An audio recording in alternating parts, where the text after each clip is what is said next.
going to show you how to go from this to this with some advanced paint touch-up techniques. We like to start out and clean each of these spots really good. Most important thing is getting these touch-ups to bond properly. The way we do it, we actually can polish over touch-ups in the future and they don't come off. So definitely worth the prep, definitely worth the extra little bit of time it takes to do this and key it up properly. I don't even mind using this. It's a little chisel tip that comes with the actual touch-up paint pens. You know, other kind of side note, one of the reasons we use those paint pens, Duplicolor, and their color match is extremely accurate. For any little small amounts of paint, we used to get it mixed by a paint shop, but to be honest, these pens are so accurate and the quality of the paint's actually pretty good. You can blend it in pretty nice if you know what you're doing. So I'm just cleaning these out real good. You can see I have that little chisel tip that comes with the pen. These particular chips had some lifting edges, so I actually had to make them a little bit bigger and a little worse before we can make it better. If you don't get rid of that paint around the edges that's already lifting and already separated from the roof, you're basically just, it's only a matter of time before that's going to lift even more. So the whole purpose of this process is to keep the paint from failing further on this roof.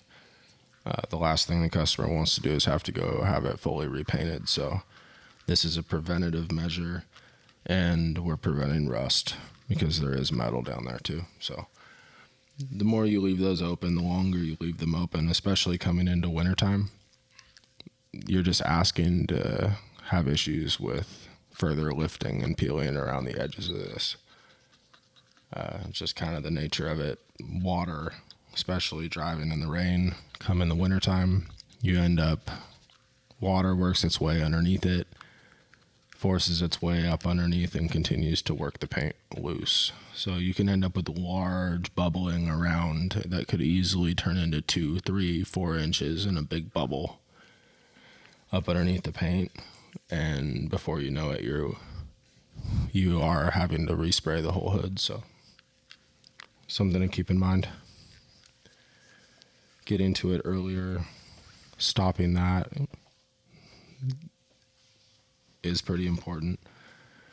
So we knock these edges down real nice, and there's nothing's lifting anymore. So I know that I'm confident that our paint's attaching to bonded paint. So the integrity of the touch-up is going to be really strong. Once we key this up, I believe it's a ceramic tip on this. I like to use our paint prep. It's the same stuff we use for our coatings. And that way I know we're perfectly clean. It's basically like traditionally in a body shop, guys will use a body prep, paint prep of some form. So same concept, same basic stuff. You could even use just an IPA solution, 50-50 or whatever you want to do there. Make sure it's good and clean. We don't want any residues or anything that's going to interfere with the bond of the paint. That's the main idea. So once we know it's good and clean, we prepped it good, we're going to get on with our touch-ups. Make sure you shake it up.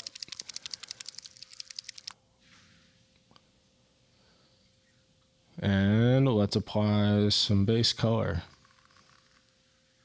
This is Olympic white, standard GM work truck white.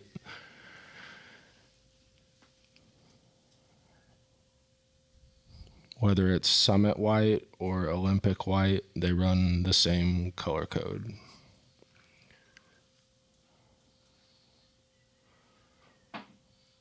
I always feel like there's a subtle, one of them's warmer. Like the Olympic white might be slightly warmer than the Summit white. I don't know. You paint guys, let me know.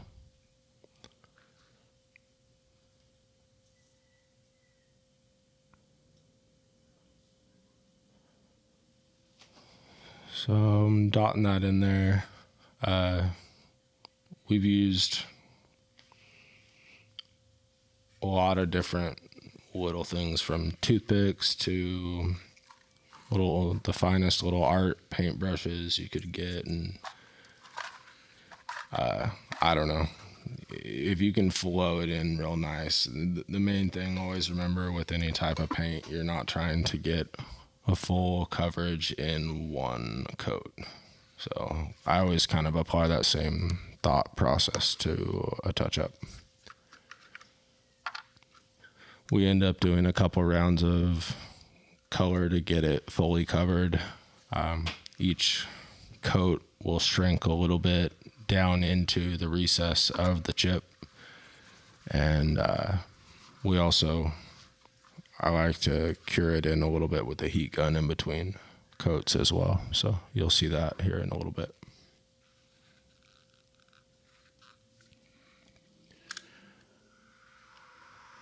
Yep, there's the heat gun.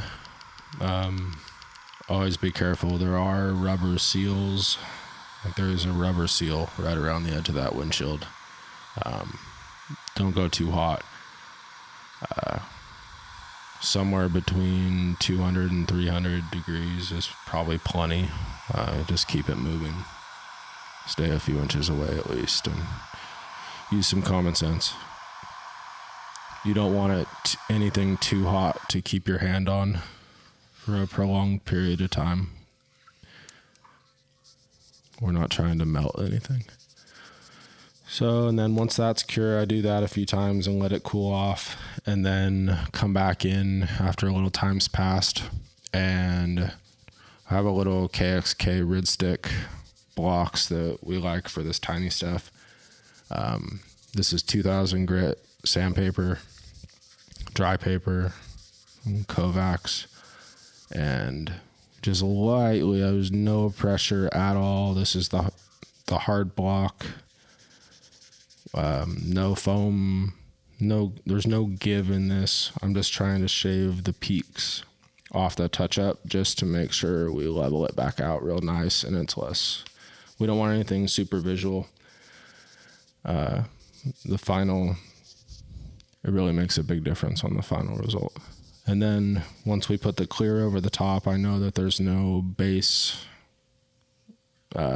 color in between the original.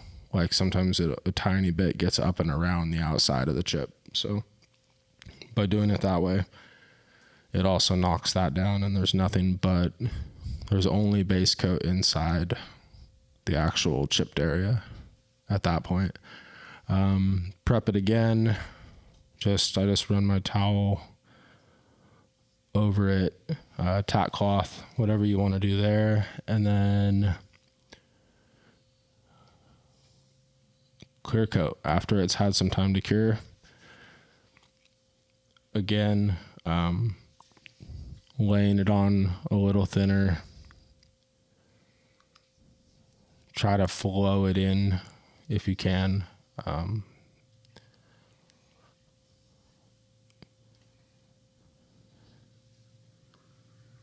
Kind of a trick of just having just the right amount of paint on there without too much. You don't want it running outside, but you want enough to flow it into the area.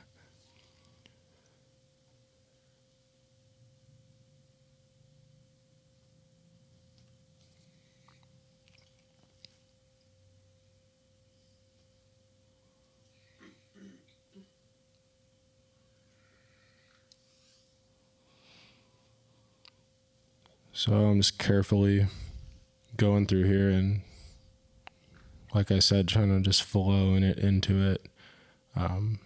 If that brush lifts any high potential excess into a high spot, I just kind of knock it back down lightly the other way.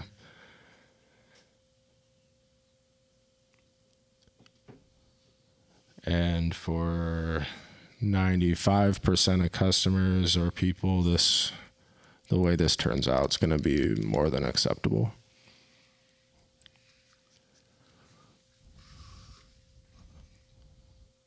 You could definitely spend more time in each of these steps, do more microfills, more cure times in between, more curing.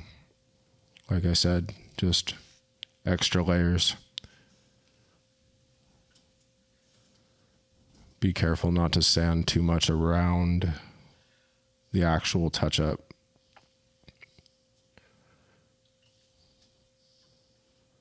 We always monitor paint depth in the areas just to make sure we aren't doing anything crazy.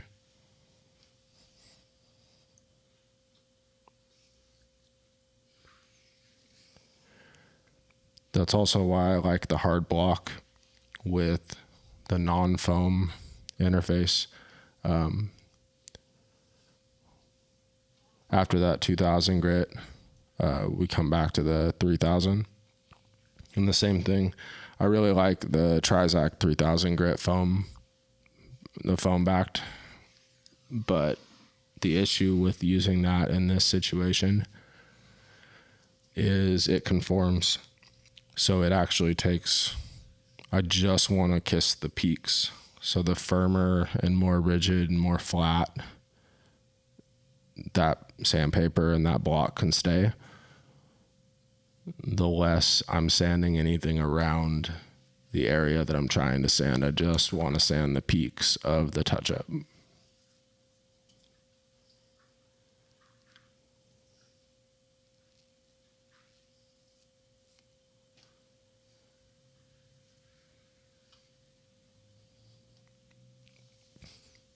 And just take your time. No real rush. This stuff does take time. You can just blot it on there and call it a day if that's your cup of tea, but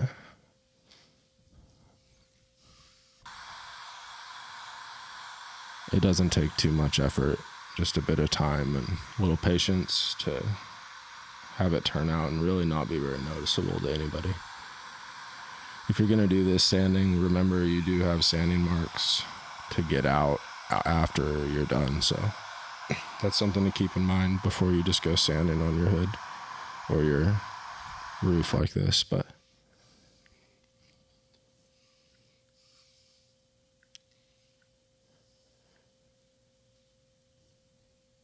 and the final one over here in that corner, which was actually one of the largest ones.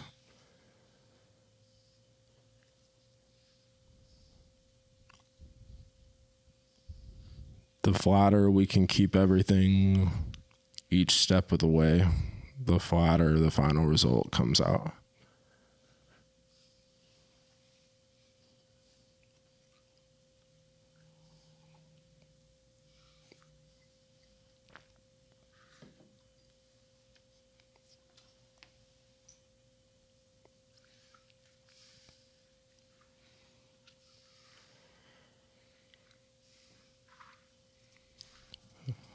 Okay. One last, get in the very face of that lip. One of these was actually down below the gasket, and I actually had to peel the gasket back just barely with a trim tool, just hold it back just enough. I taped the trim tool in place to hold it back just enough to get that area touched up properly and prepped. And then that way there's not an exposed area down below that little rubber seal that could still potentially lift.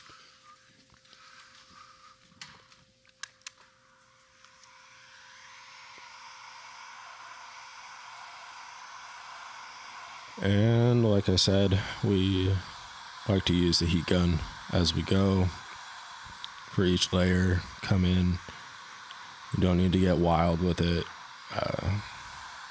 200 to 300 degrees is plenty. I think even 140 to 250, to be honest, is more than enough. We're just trying to accelerate it. It's not a super humid or super cold day. It's about 70 degrees. 65 or so in the shop, so nothing too out of the normal ranges. Using that heat gun, keep it moving. We're just, like I said in the beginning, my whole focus is to make sure that this paint doesn't continue to lift. So keying these up properly, making sure it's prepped, clean, working clean. They're going to bond good. And like I said, we usually can polish over them, no problem, and they don't ever pop up. So it definitely works. The fact that we can sand them and along the way kind of speaks to that. They're well bonded. So this is how we like to do it. You can see here once we finish curing the clear coat,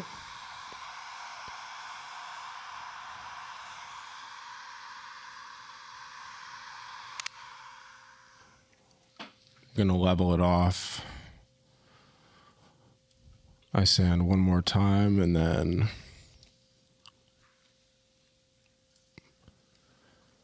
come in with our little 1-inch Rupes Nano polisher. Pull the 3000 grit sanding marks out. You'll see that here in a minute.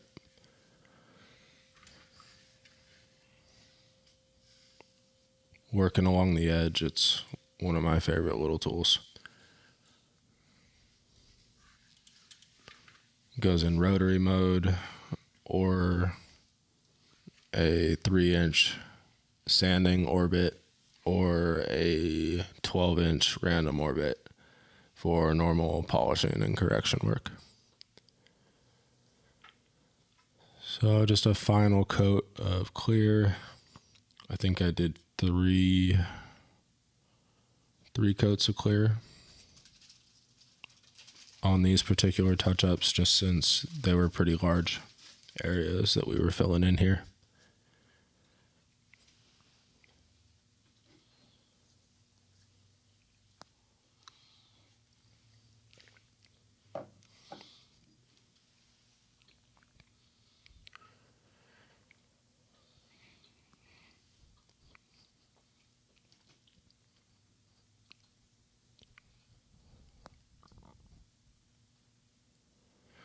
Being real cautious and careful down low on that edge. I'm trying to make sure I got fully capped off with clear on the touch-up in each area.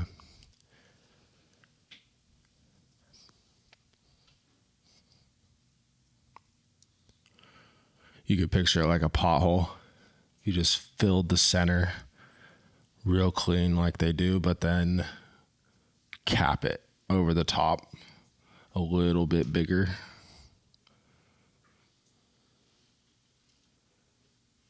And then we come back and we lightly level the top back down to a visually acceptable where it really doesn't jump out at the eye. It's a funny thing the way the light works and reflects back.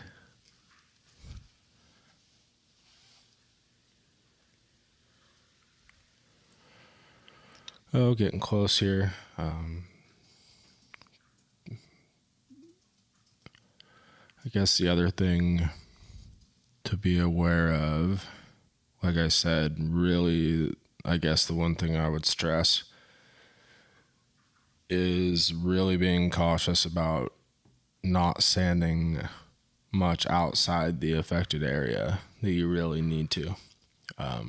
Sometimes you could even cut or tear a smaller piece of sandpaper, just big enough for the size. Like we've even taken a hole punch and punched out little circles and super glued them to the eraser of a pencil.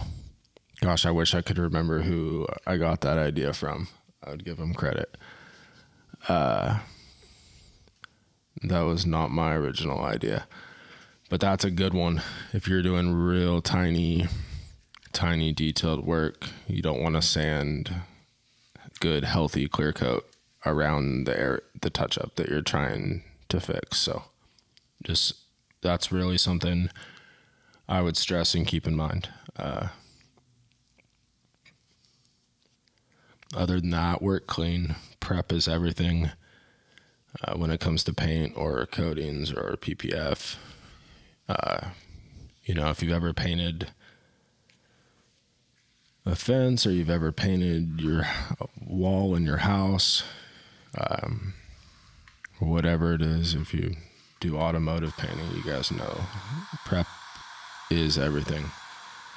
If you get the prep right, a lot of other things fall into place. Take your time. It doesn't have to be overly complicated. And again, how perfect you want it is totally up to you. We kind of have two different tiers of touch-up service here. Both of them are aimed at keeping the factory paint intact. Nobody wants to have to respray something, and arguably it's a turnoff if something has had to be resprayed, because it means something happened to it and it wasn't well cared for. And there you go. Turned out pretty nice. Customer was super happy, super thankful, and we'll see you guys next time.